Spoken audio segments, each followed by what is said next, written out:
You talk to Chinese. You want to conserve money? Then yes, you talk to Chinese person. Except that I don't know the law of conservation of money, but yeah.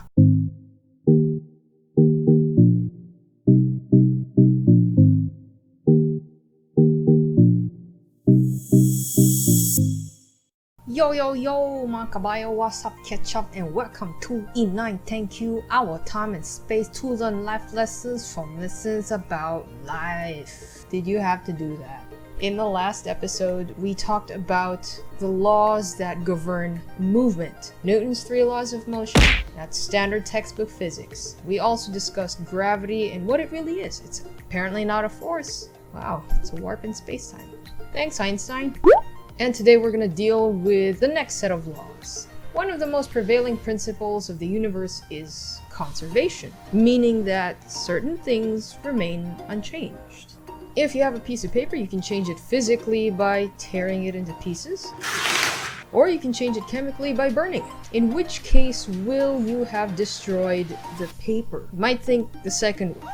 Hey, come on, paper. Where's the paper, right? If you had a really airtight container that was capable of keeping everything that was used in the reaction when you burn that paper, you'll find that all the parts that make up the paper are still there. So the paper was never really destroyed, but it just transformed into now what we call would be soot and ash and water and oxygen. And that, my friends, is a law of conservation of matter. Matter cannot be created nor destroyed, but it can change its form, whether it's physical change or chemical change. And because matter has mass, it follows that mass is also conserved. Again, that piece of paper. You can tear it up how many times you want, but if you collect all of those pieces, you measure its mass, it's going to be the same as the mass of the paper before it was torn up to shreds. If you burn it, again in a completely sealed container, the mass of whatever is in it before and after the burning took place should remain the same. Note that I said should. That's because science has found that the mass of one whole atom is actually less than the sum of the masses of its constituent protons, neutrons, and electrons. Conversely, the combined masses of quarks only account for about 1% of a proton's mass. So what gives? Did we just violate the law of conservation of mass? No. And this can be explained again by Einstein and his most famous equation, m equals E over c squared. Ano? Sus naman, no? Binaliktad ko lang. It's still the same. E equals mc squared. Fine. The reason why we wrote it out as m equals E over c squared is because that's how he originally wrote it. So let's review. What is mass? Mass is a measure of an object's inertia or an object's resistance to change its state of motion. Based on this equation, we find that energy has inertia. The energy of an object contributes ever so slightly to its total mass. And because all the particles that make something up are being held by forces which require energy, a lot of what we measure as mass can also be thought of measuring the total energy content of that object. In fact, if I liberated all the energy locked inside my body, Metro Manila would probably be just this huge crater of So if mass and energy are just two names for the same thing, and mass is conserved, it follows that energy too is conserved. Therefore, the law of conservation of energy states that energy cannot be created nor destroyed, but it can be transformed. Let's take a look at that salad from 2 episodes ago. Light energy from the sun is converted by plants into chemical energy in the form of carbohydrates. And chemical energy is a form of potential energy. We eat the plants and so we eat the carbohydrates. We break the bonds in those carbohydrates and use the energy that was released from those bonds in order to continue living, whether it's breathing, making ourselves move around, and also we produce light and we produce heat. Back to kinetic energy. See? Kinetic energy to potential energy to kinetic energy.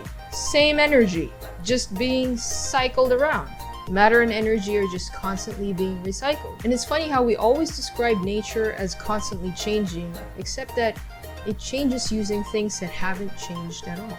Nothing ever really goes away. Almost everything right now. You, me, we're roughly about 13.8 billion years old. That's because the matter that has existed since the time that the universe was born was just being recycled again and again and again, same as the energy. This time, it decided to take the form of a human who's now watching this YouTube video and this other human who's making the YouTube video. But if you take time to observe many different spontaneous processes in the universe, you might notice that they just tend to go one way and never really like the other.